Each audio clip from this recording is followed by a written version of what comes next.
the story, starting at verse 47 and going down to 53. And this is still in the garden. And so it says, while he was still speaking, a crowd came up, and the man who was called Judas, one of the 12, was leading them.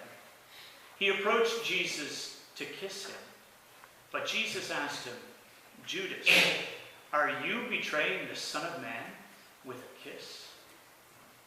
When Jesus' followers saw what was going to happen, they said, Lord, should we strike with our swords? And one of them struck the servant of the high priest, cutting off his right ear. And Jesus answered, no more of this. And he touched the man's ear and healed him. Then Jesus said to the chief priests, the officers of the temple guard, and the elders who had come for him, am I leading a rebellion that you have come with swords and clubs? Every day I was with you in the temple courts, and you did not lay a hand on me. But this is your hour when darkness reigns. I asked the children the question, have you ever struggled? I guess the better question is, what were your struggles this week? Right? Because we all have struggles in some way, shape, or form. There were 3 burly fellows on huge motorcycles. They pulled up to a highway cafe where a truck driver, just a little guy, was perched on a stool quietly eating his lunch. And as the 3 fellows came in, they spotted him, they grabbed his food, took it away from him, and started to laugh in his face and taunt him. The truck driver said nothing. He got up, he paid for his food, and he walked out. And one of the 3 cyclists, unhappy that they hadn't succeeded in provoking the little man into a fight, commented to the waitress behind the counter, boy, he sure wasn't much of a man, was he? And the waitress replied, well, I guess not. Then she looked out the window, and she said, I guess he's not much of a truck driver either. He's just driving over 3 bikes out there.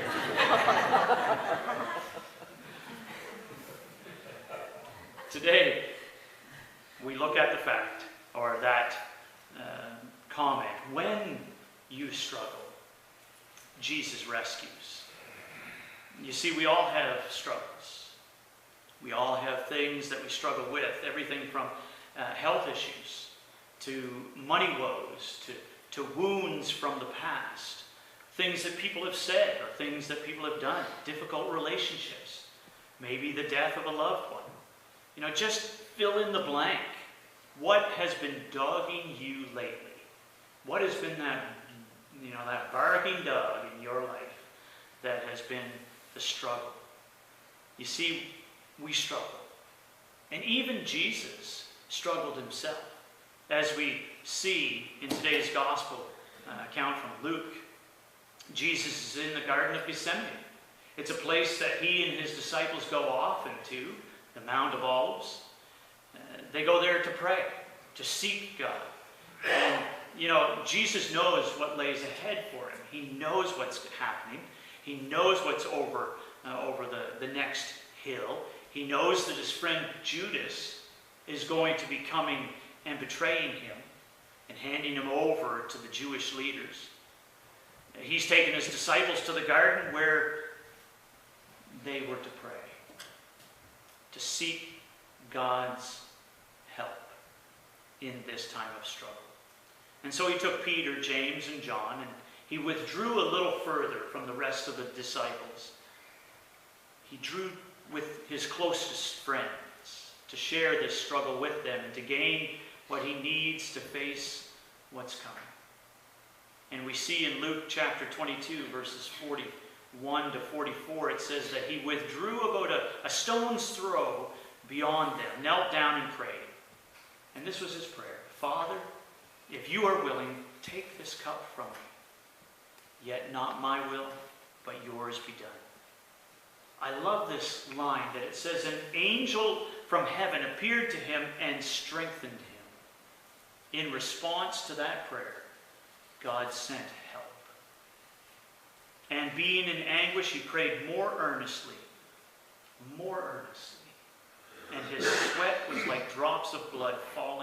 to the ground. Have you ever been under such extreme struggle that you're sweating? The other day I was mowing the lawn. And sometimes mowing a lawn can be kind of a struggle. And I sweat a lot. But I can guarantee you this.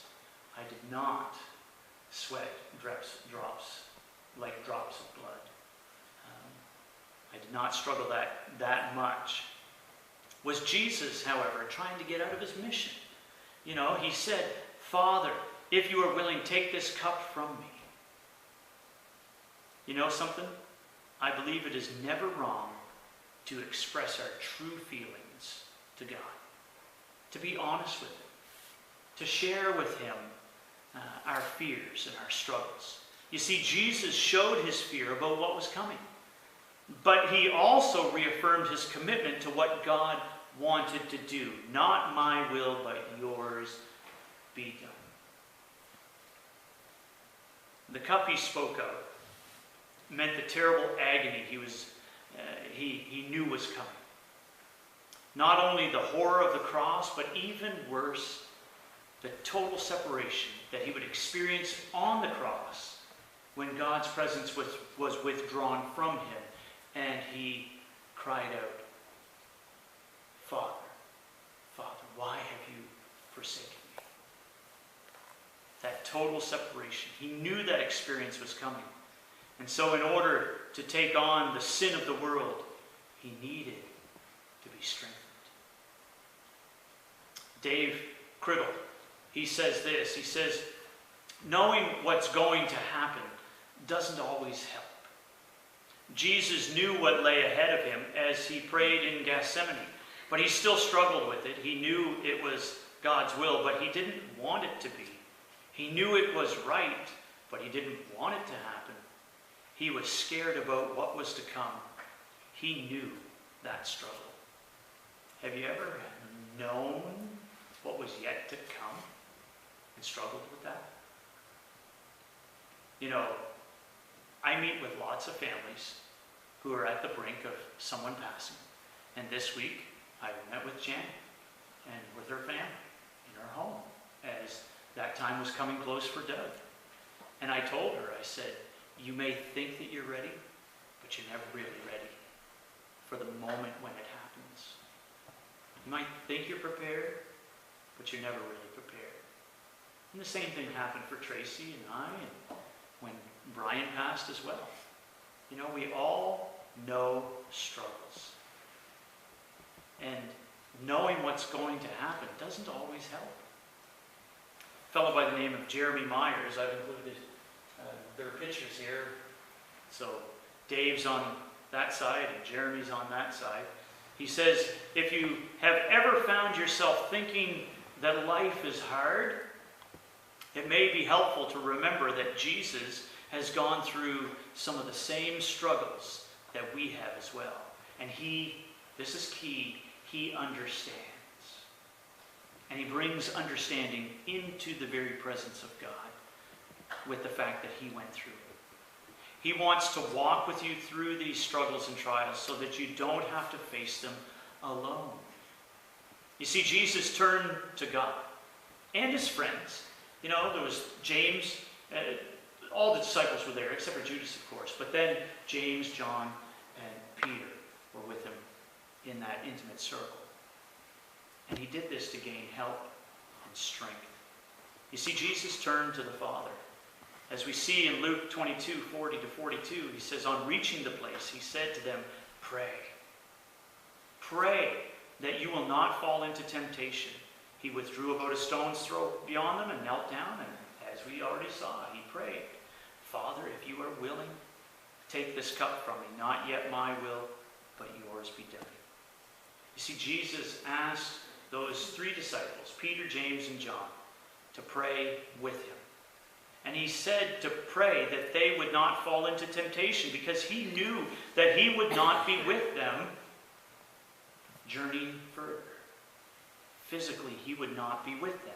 And he knew that they would need that extra strength to face the temptations that lay ahead. The temptation to run away. The temptation to deny their relationship with Jesus.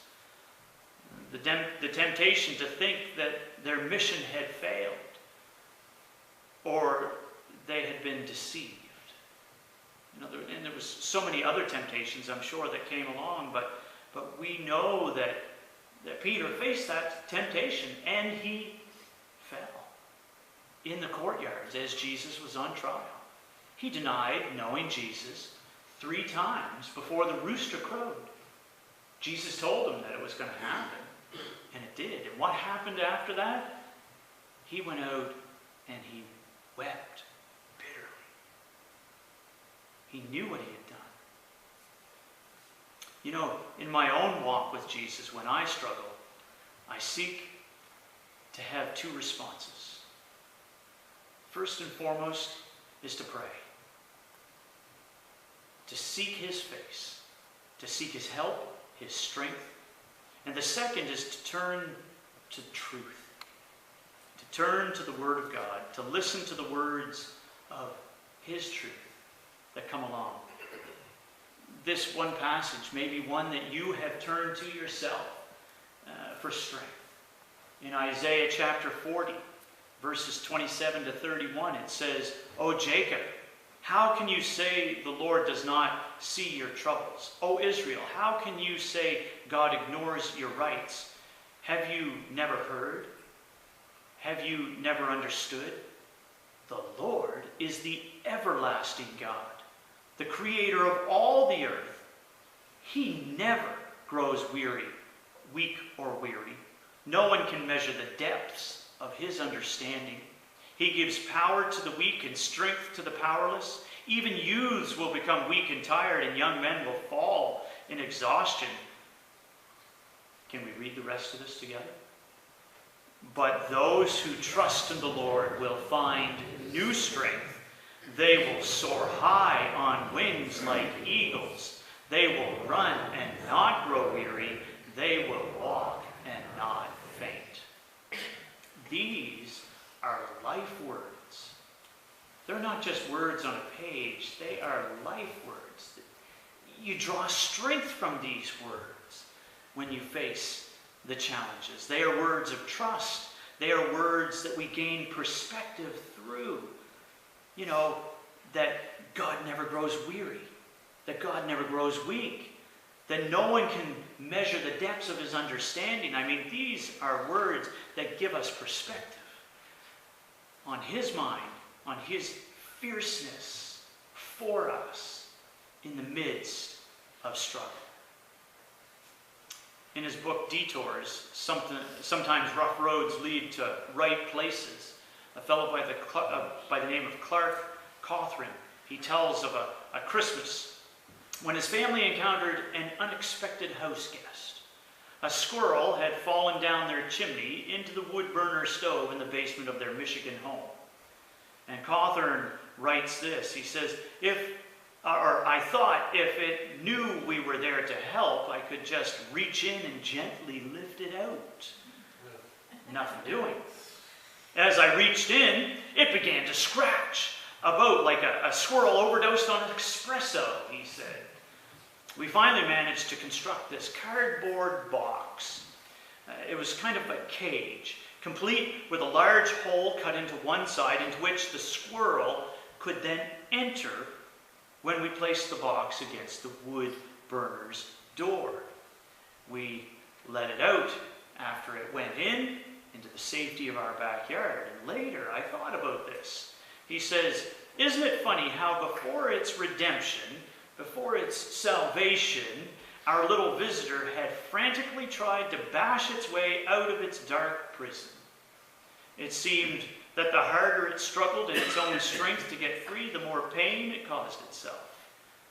In the end, he simply had to wait patiently until one who was much bigger, one who could peer into his world, could carry him safely to that larger world where he really belonged.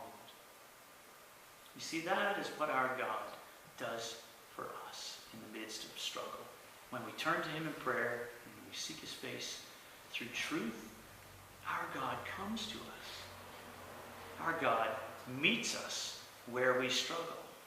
And so the first struggle that we had, so the first struggle was of what lay ahead. The second struggle that Jesus faced was the betrayal of a brother who had lived with Jesus for 3 years.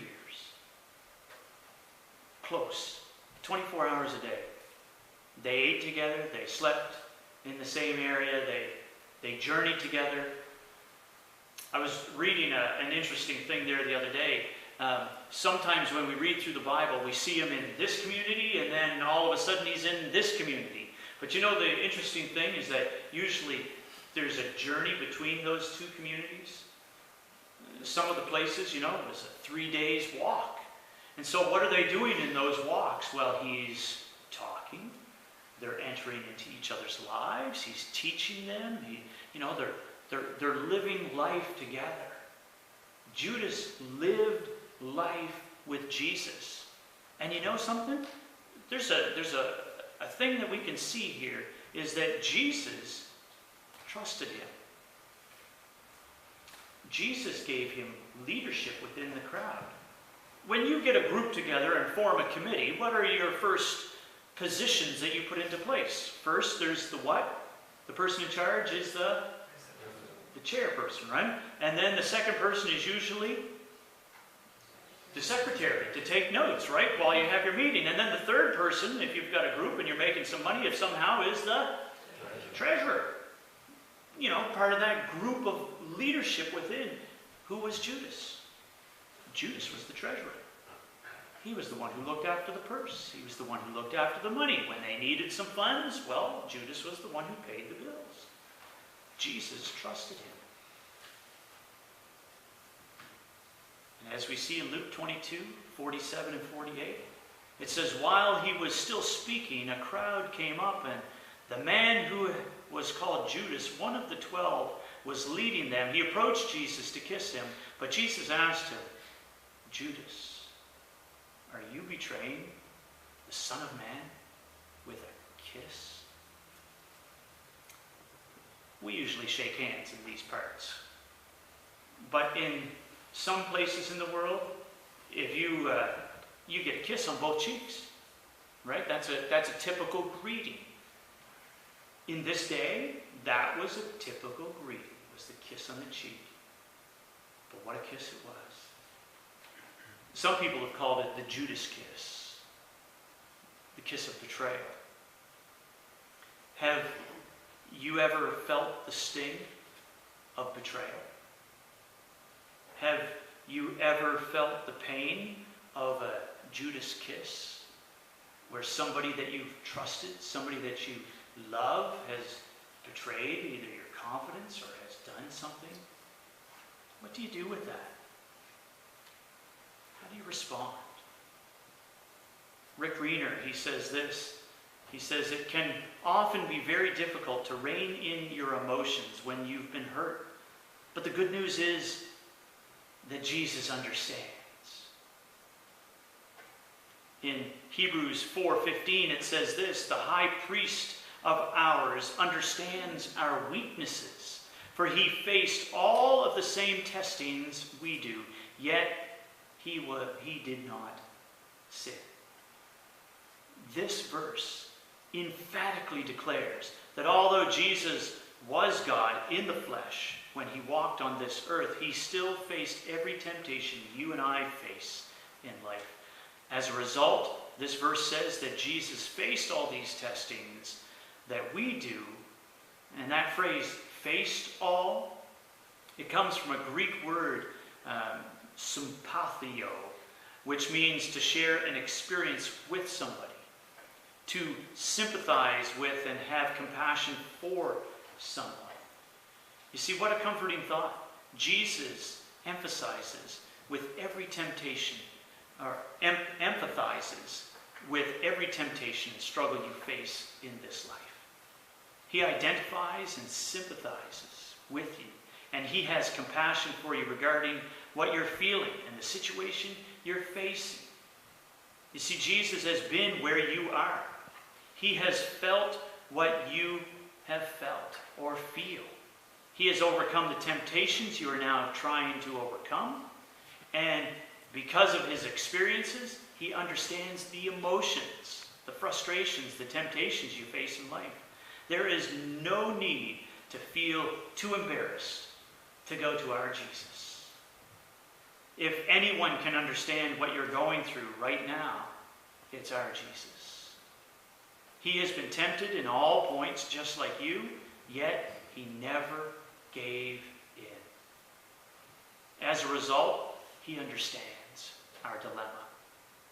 He has experienced similar problems. He is familiar with disappointment. And he knows the temptation to get frustrated, and he sympathizes when you get upset.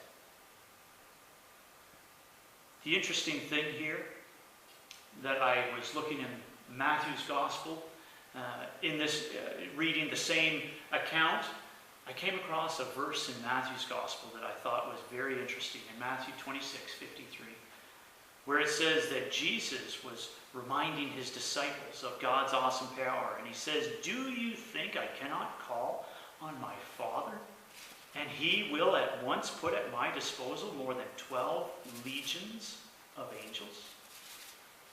Think about that.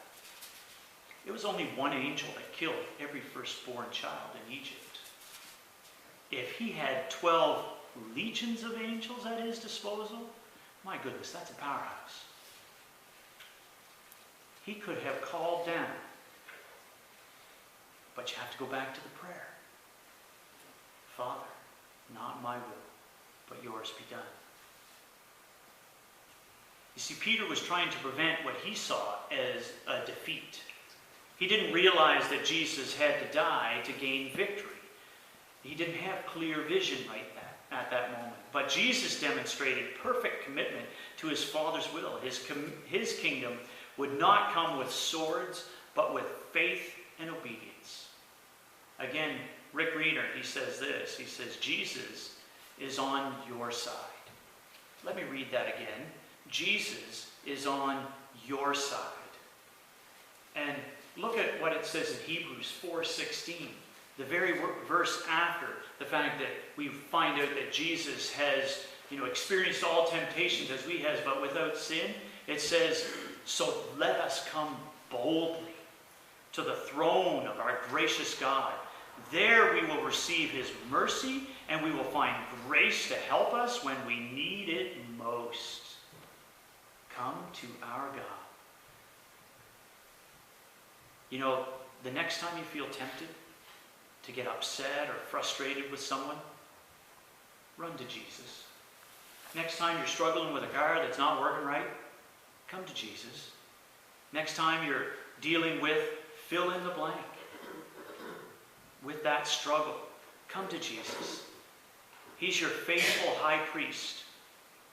He is inviting you to come boldly to him, to receive the grace you need to resist that temptation, the strength that you need to overcome, and the reassurance that he is for you and not against you. You see, remember, Jesus understands precisely what you're going through because he experienced the same struggles when he walked on this earth. But he also knows how to help you walk in love and forgiveness, just as he did in every situation without fail.